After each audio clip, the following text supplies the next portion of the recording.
You know, we hear about free markets, and free markets are great, right? I mean, we love them. That is until bad actors turn them into a carnival.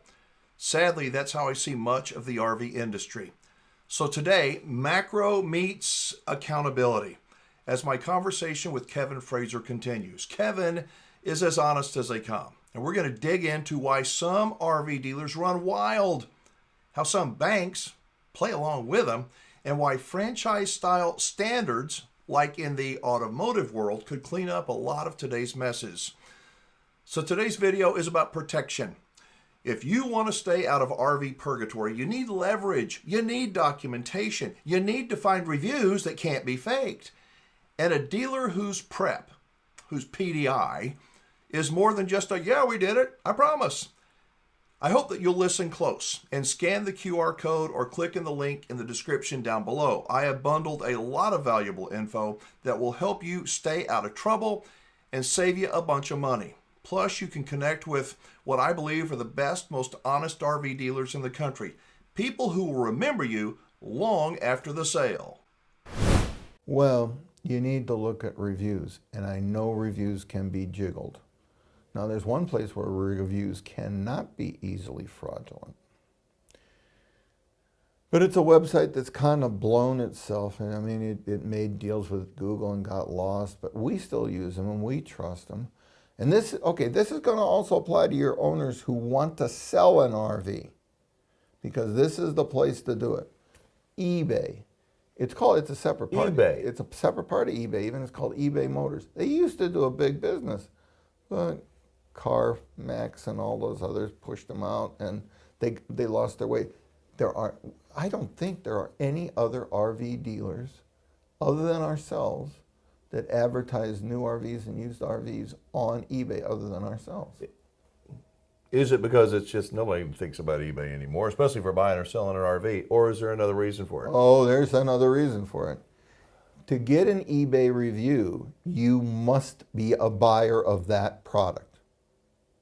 That is to say, if you come to my site, Cheyenne Camping Center, and you buy a new or used RV, you can leave one review about that transaction, and that's all. Now, we got great reviews. Well, you know what? Years ago, I looked, you had a couple hundred. I mean, or no, it's a lot more than that. The eBay reviews are almost incorruptible. At least I've never heard of a way to corrupt them. The chains do show up on eBay, but not for a long time. Camping World gave it 2 shots. Neither one of them lasted 60 days. At the end, the only thing they were selling on their eBay site was NASCAR paraphernalia. General tried it. Oh, they all tried it. Why do you think that is? Because within a month, they were getting reviews that were excoriating them. They were like flamethrower hot, because the people that had been through the process with the chains were telling the truth on a platform where it was viewed. It couldn't be manipulated. No, it could not be manipulated. That also brings us to the manipulation of the prices of RVs. And oh, boy, oh boy. Hey, hang on just a second. I want you to know how much I appreciate you taking the time to just talk about the game, how the whole thing works, because smart people, you have smart people that work for you and smart people that buy from you. But understanding the game will allow you to be what I call a happy camper. Instead of just crossing your fingers and walking into the big chain store and saying, ooh, look at the American flag.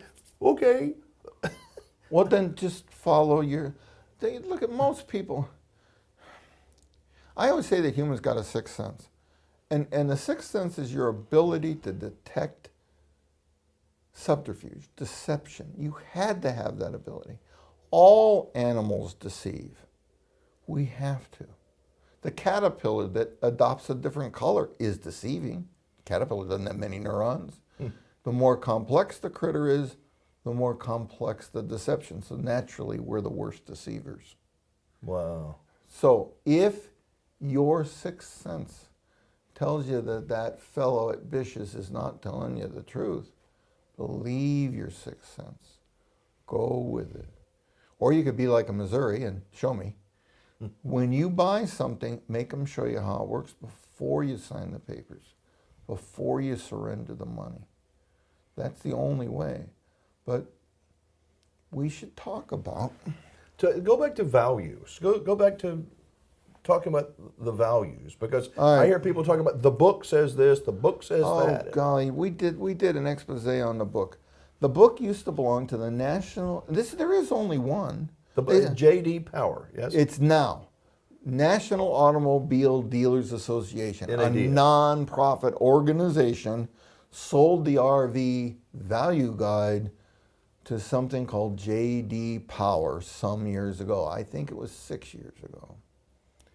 Now, our firm had been a contributor to NADA, their monthly survey of RV prices, for more than 30 years. And were we paid for doing that work? You fill out a form each month. It says, this is what we had, this was its condition, this is how much it sold for really. Yeah, we got a free subscription. So that was as a dealer. Yes. Yeah, that was your responsibility. And there were pages of us. If you went to the old NADA book, there were all these dealers from all across the country that were contributors and telling NADA what the stuff was really selling for. Do you think they were telling the truth? It was close enough. I was there. And there was regional differences. Sure, stuff always sold for more in California than it did in Iowa. Yeah. But yes, but then J.D. Power bought them. And they stopped paying any attention to the reports we were sending in. Some of these RVs are very thinly traded. There's not very many of them around. 1 or 2 are sold in a year. And they were not showing up in the report at all. And after it went by for a couple of years, well, I'm a suspicious sort. I started thinking that maybe if the book values are being overstated in such an egregious manner, that there might be some people that were benefiting or being offended. Now, what if a bank is, or credit unions are more at risk, are basing the loan values, the amount that they'll issue as a loan, on a fake or fraudulent book value?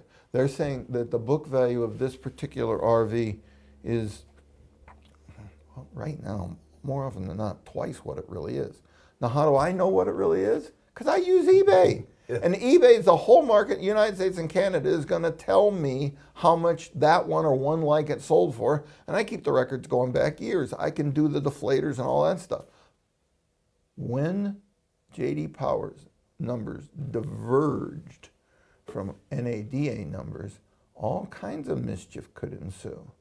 When I look at a list, I look at the list of the local Camping World dealer. They got like over 100 used RVs on their lot. And some of them match up in description to the new RVs that we sell from Forest River. And I go down the list of what their price is on these used ones.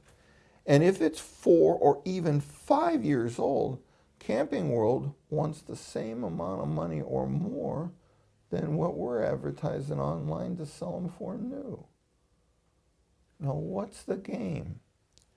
Well, the game has to do with scarcity. If it's a used RV, it is by definition a unique proposition.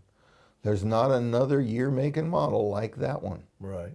And so the salesmen, it always goes back to the salesmen, are trained to pound on this. Mr. and Mrs. Customer, you got to buy this one today because there's only one like this anywhere. And you told me you like it, and I'll give you a heck of a deal. I'll sell it to you for only 180% of book value.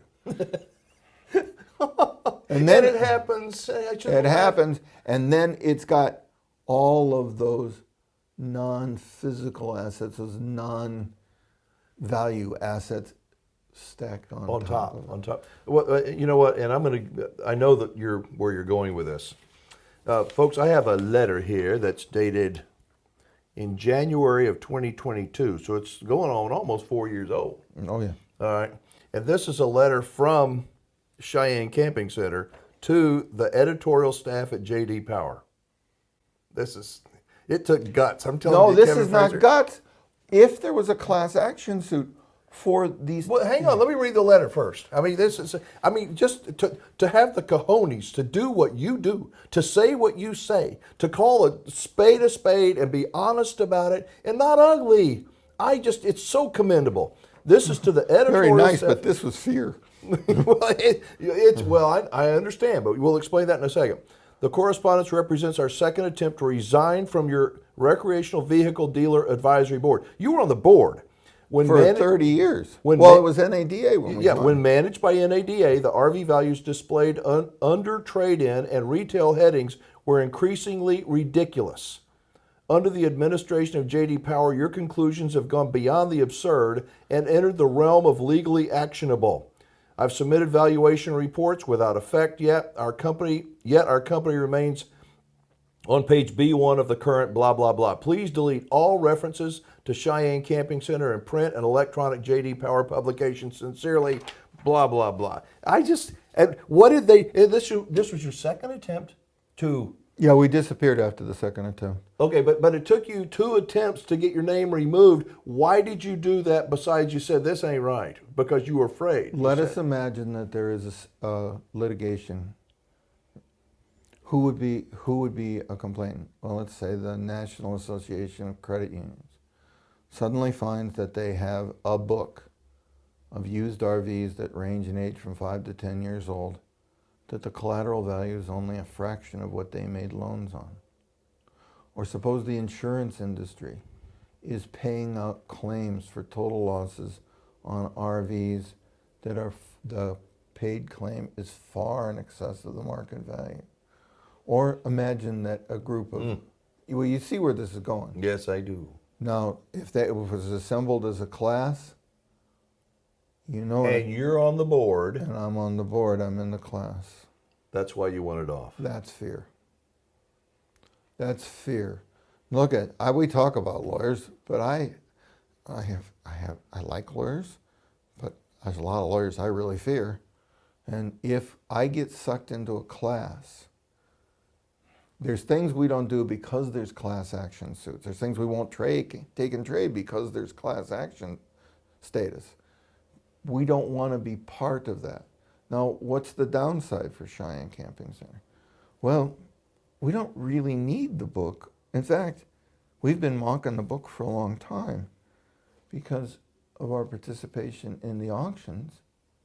The market tells us what things are worth. And as long as I stay with the market, I don't have very many used ones. And what else? When I sell a used one, I'm selling it to a happy buyer who knows they paid a fair price. That's the difference. But wow, if you go and look, we haven't even talked about this. You said, how do I know whether I can trust a particular dealer? Well, if they're on eBay, you can check them, but you can check them on Piss Consumer and Google reviews and stuff like that too. But now, you got a powerful tool that is only just becoming well known. You can go look at Chat or Manus or Grok and say, should I buy from this dealer? Now, a lot of lawyer words in the answer. An incredible number of lawyer words. Boy, those lawyer words are everywhere. But what you get down to when you read those recommendations from the artificial intelligence is, look, we can't tell you not to go there, but don't go there. That's what it says. You know what? I did that. I did that, and I was kind of afraid, I must tell you, because I don't know what Chat's going to say. I entered it in, and I said, without putting my opinion or a spin on it. Oh, no, you can't. Is Camping World a good place to buy a new RV? And the response was something like, Camping World has 200 locations, blah, blah, blah. It's known as the blah, blah, blah. However. When you get to the second page. And you get, however, it's like, and then I said, that made sense. And then I said, is Cheyenne Camping Center a good place to buy a new RV? And it says, Cheyenne Camping Center is blah, blah, blah, Iowa, been family owned, da, da, da, da, da, da. Yes, basically it said yes. They're known for honesty and being around, same family. And it's like, oh my God, you can't buy that. I mean, you earn that. And that's, I think, being around since 1966 or whatever, you guys have earned that reputation. And Camping World, I don't think, ever will. But Camping World doesn't want to. They don't care. They don't care. Camping World has a business model that's about non-repetitive sales. Every sale at Camping World is a conquest. They're pushing used ones right now. Oh, For the last couple of years. Why? That proposition that it's unique and we can layer all this crap on top of a fraudulent value and still get some idiot bank to buy it. yep. And that idiot bank is being, somebody that's a temporary employee at the bank is going to make a bonus for building this big book, and then poof, they're gone. That's what's going on. Camping World and all the other chains are also doing, if they don't have the right used ones, they got private label RVs. Oh, yeah. Yeah. Yeah. Again, a unique value proposition. You have to buy this from us because we're the only ones that sell them. Well, why are you the only ones that sell them? Well, because we're unique. Well, what's superior about your unique product? It is, and you can't get it anywhere else.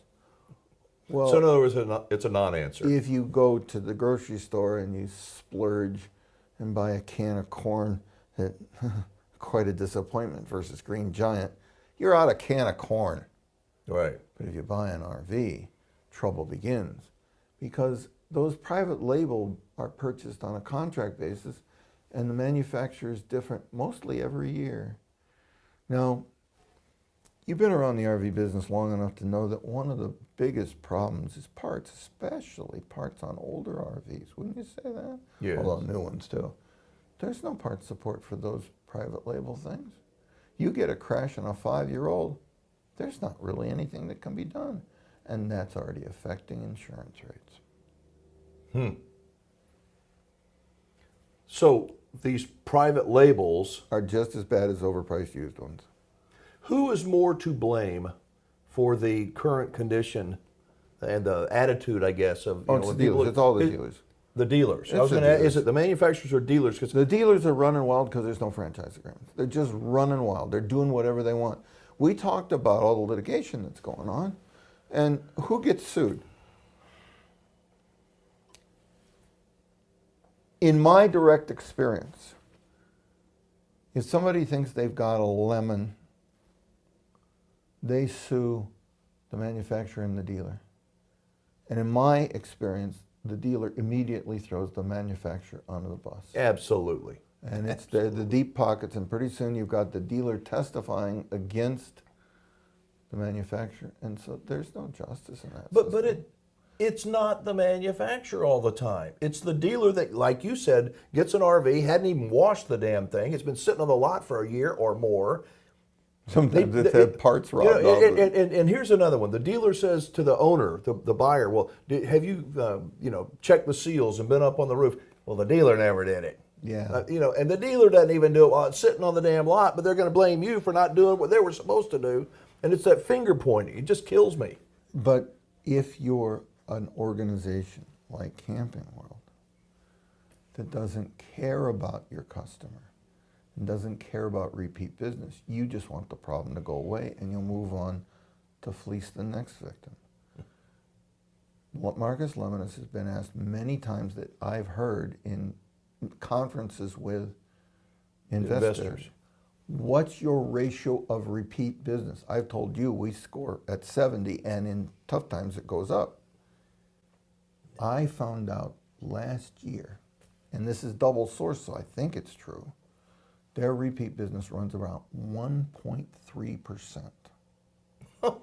So it's nothing. Because, well, and there's more than one reason for that. One, people will never go near them after the experience they've had. And two, they're buried so deep they can never pay it off. No, it's a horrible situation. Now, if we had franchise contracts, franchise agreements, Forest River would step in and say, you can't do that to your customers. We can't afford what it's doing to our reputation. But wouldn't you think a manufacturer, I think if I was somebody at Forest River or Thor, and I can see people getting their eyes gouged out, I would sit down with the dealer and say, look, They do try. They do try. The boss now at Forest River is Douglas Getter. Yep. He keeps extracting from all of these chains promises that they're going to clean up their act. And those promises are just as valuable as the ones that they made to their customers. Now, Doug Getter, is mindful of the need for franchise agreements. And that move in Texas has his fingerprints on it. And the national move, he's involved. So, and Doug is really a good guy. He's got, he has a moral compass that always points true north. So I trust him. And if he stays around enough, we'll end up with some kind of franchise agreement, I think. Whoever is the manufacturer that steps forward, I believe, call me stupid, naive. Winnebago has a franchise agreement. Kinda. Yeah, It's so one-sided yeah. that nobody pays any attention. But if someone in the RV world really has a franchise agreement where they really stand behind the product, with arbitration, so that both sides are treated yes, fairly. yes, instead of, well, you know, you got to come to Now the you state got to of do it the Illinois, Winnebago way, or just yeah. But if somebody does that, they will lead the way, and I think that the consumer will support them.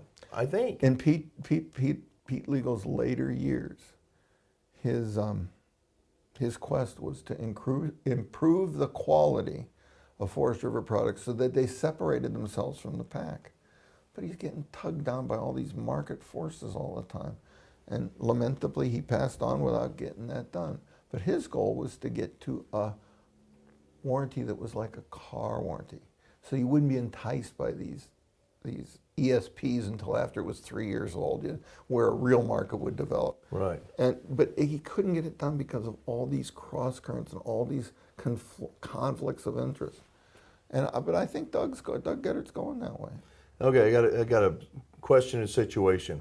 I know that many of your buyers, they're smarter than the average bear. They're more methodical. They do their homework. Is it because they were burned before, or is it because they're just those kind of cautious people? Yeah, the latter. There's people that are never going to be taken in. It's not because they're from Missouri. It's because they somehow early days learned to be skeptical without being a skeptic. And that's the kind of people that we want as a customer. The person that knows if it looks like it's too good to be true, it's wrong. Yeah, that's about right. Accountability works. It does. You can see it in any industry that adopts true standards. Unfortunately, until the RV world gets there, your standard should be skepticism, backed by process. And that means doing the right homework. Next time with Kevin, we wrap it up with practical steps, real-world buying tactics, and what the road ahead looks like for the average family.